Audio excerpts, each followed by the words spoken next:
Bismillahirrahmanirrahim. Assalamualaikum warahmatullahi wabarakatuh. Perkenalkan, kami mahasiswa dari UIN Dato Kerama Palu membuat video ini untuk menyelesaikan tugas UTS di mata kuliah Kewarganegaraan dengan dosen pengampu Rizka Fatlia Nur SPD MPD.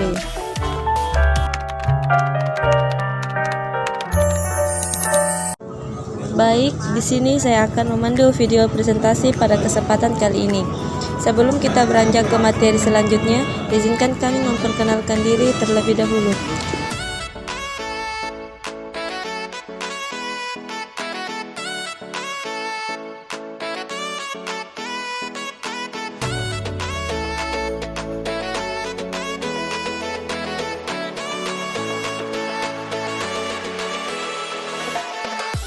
Langsung saja, ini dia video presentasi dari kelompok 1 dengan materi Identitas Nasional dan Konstitusi. Secara etimologis, istilah identitas nasional berasal dari kata identitas dan nasional. Identitas nasional merupakan suatu penanda atau jati diri suatu bangsa yang dapat membedakan ciri khasnya dengan bangsa lain, karena ciri khas suatu bangsa terletak pada konsep bangsa itu sendiri.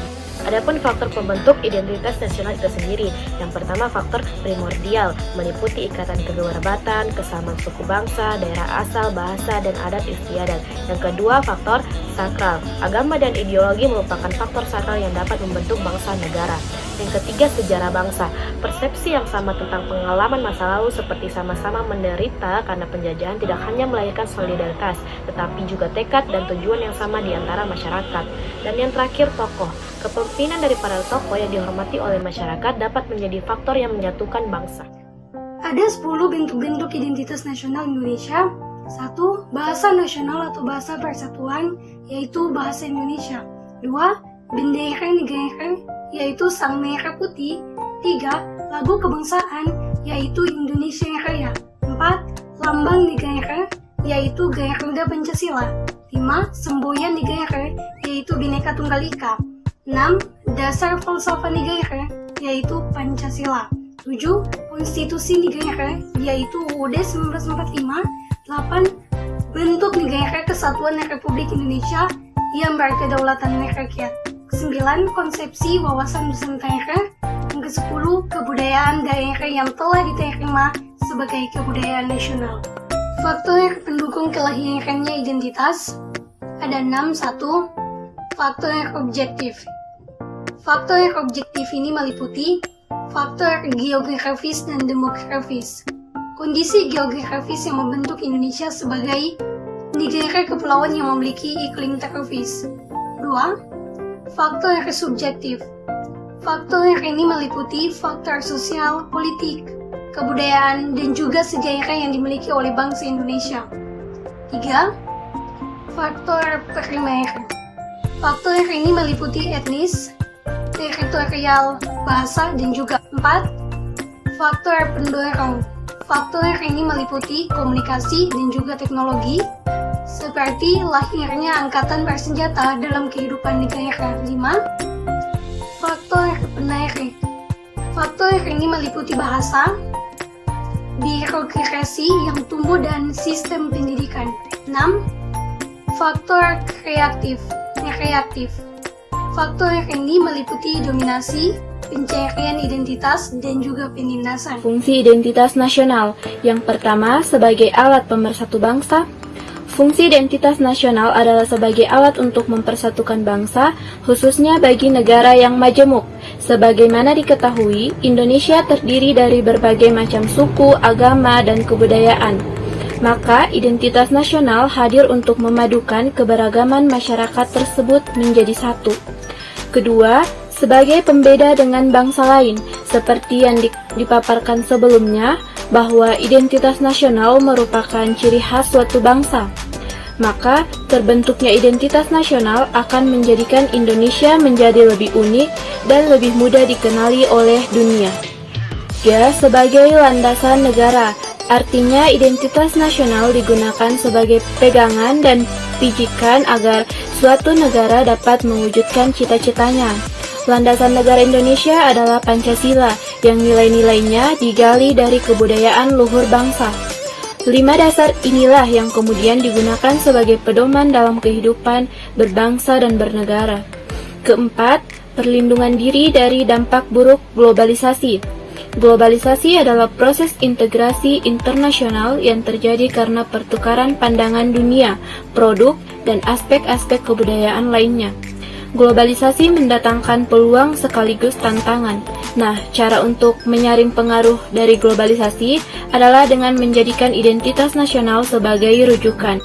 Kemudian ada jenis-jenis identitas nasional. Yang pertama, identitas fundamental. Istilah fundamental bisa diartikan sebagai hal yang pokok. Hal pokok ini menjadi penunjang berdirinya sebuah bangunan, ibarat membangun rumah. Tentu hal fundamentalnya harus kokoh, yaitu pondasinya. Yang kedua, identitas instrumental bisa diartikan sebagai sebuah alat atau media.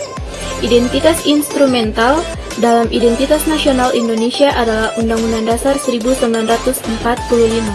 Dan yang terakhir adalah identitas alamiah.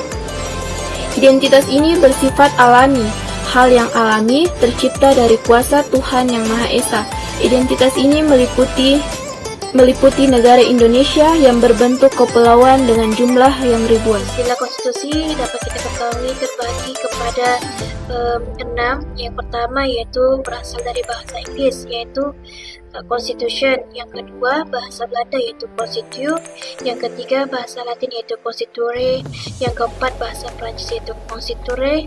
Yang kelima bahasa Jerman yaitu Verfassung. Dan yang keenam adalah Ketatanegaraan Republik Indonesia, yang mana keenam istilah ini sama-sama dapat diartikan menjadi Undang-Undang Dasar. Kemudian saya akan menjelaskan maksud daripada konstitusi. Konstitusi ataupun undang-undang dasar dalam suatu negara yaitu suatu norma, sistem politik, dan hukum bentukan pada pemerintah negara. Selain itu, konstitusi juga dapat diartikan sebagai peraturan dasar dan mempunyai ketetapan-ketetapan pokok, serta dibuat menjadi suatu sumber perundang-undangan. Seterusnya, konstitusi juga dapat dibagi menjadi dua bentuk, yaitu dalam bentuk tertulis maupun tidak tertulis, yang mengatur serta mengikat perkara suatu pemerintahan yang mana dipersiapkan dalam suatu masyarakat ataupun negara. Kemudian, adapun tujuan konstitusi yang pertama membatasi kekuasaan penguasa supaya penguasa itu tidak bertindak sewenang-wenangnya. Yang kedua, melindungi hak asasi manusia. Yang ketiga, sebagai pedoman penyelenggaraan negara. Nilai konstitusi yaitu: yang pertama, nilai normatif, yaitu suatu konstitusi yang resmi diterima oleh suatu bangsa, dan untuk mereka konstitusi itu tidak hanya berjalan dalam guna hukum atau ilegal, tetapi juga nyata, berjalan dalam warga, dalam guna, berjalan efektif, dan dilakukan secara murni dan konsekuen. Yang kedua, nilai nominal, yaitu suatu konstitusi yang menurut hukum berjalan tetapi tidak sempurna. Ketidaksempurnaan itu dikaitkan pasal-pasal tertentu, tidak berjalan atau tidak semua pasal-pasal yang terdapat dalam Undang-Undang Dasar itu berjalan untuk semua wilayah negara. Yang ketiga, nilai sematik, yaitu suatu konstitusi yang berjalan hanya sebagai kepentingan penguasa saja dalam mobilisasi kekuasaan penguasaan menggunakan konstitusi sebagai alat sebagai menerapkan kekuasaan politik. Dan ada pula jenis-jenis konstitusi. Menurut C.V. Strong, konstitusi terdiri dari: yang pertama, konstitusi tertulis documentary communication atau written communication, yaitu anggaran-anggaran pokok dasar negara, konstruksi negara, dan aturan negara. Demikian juga anggaran dasar lainnya yang mengatur perkehidupan suatu bangsa di dalam persekutuan hukum negara. Yang kedua, konstitusi tidak tertulis atau konvensi. Non-documentary communication, yaitu berupa adat ketatanegaraan yang sering timbul. Masalah konvensi itu ada 3 jenis. Yang pertama, diakui dan dipergunakan berulang-ulang dalam praktek penyelenggaraan suatu negara. Dan yang kedua, tidak bertentangan dengan Undang-Undang 1945. Yang ketiga, memperhatikan pelaksanaan Undang-Undang 1945. Teoritis konstitusi itu dibedakan menjadi 2 jenis. Yang pertama itu konstitusi politik dan konstitusi sosial. Konstitusi politik yaitu mengandung tentang norma-norma dalam penyelenggaraan negara. Terus hubungan rakyat dengan pemerintah, kemudian hubungan antar lembaga negara. Nah, lanjut. Itu yang kedua, konstitusi sosial, yaitu konstitusi yang mengandung cita-cita sosial bangsa, ruang lingkup filosofis negara, sistem sosial, sistem ekonomi, dan sistem politik yang berhasrat dikembangkan bangsa. Sifat dari konstitusi. Jadi sifat dari konstitusi ini tuh berlandaskan dengan dua. Yang pertama itu fleksibel. Nah, maksudnya itu fleksibel itu luas apabila konstitusi atau undang-undang dasar memungkinkan sebagai pengganti sesuai dengan perkembangan. Terus yang kedua itu rigid, kaku apabila konstitusi. Nah, atau undang-undang dasar bila sulit sebagai diubah. Nah, maksud dari bila sulit diubah ini, undang-undang itu sendiri itu sama sekali tidak bisa diubah. Mau itu masyarakat ataupun pemerintah, itu sangat sulit untuk mengubah yang namanya perundang-undangan. Itu adalah video presentasi dari kelompok kami, kelompok 1. Saya ucapkan terima kasih banyak kepada teman-teman yang telah menonton video ini. Jangan lupa untuk like, share, and subscribe ke channel ini. Dan saya ucapkan terima kasih banyak dan wassalamualaikum warahmatullahi wabarakatuh. Sampai jumpa di lain waktu.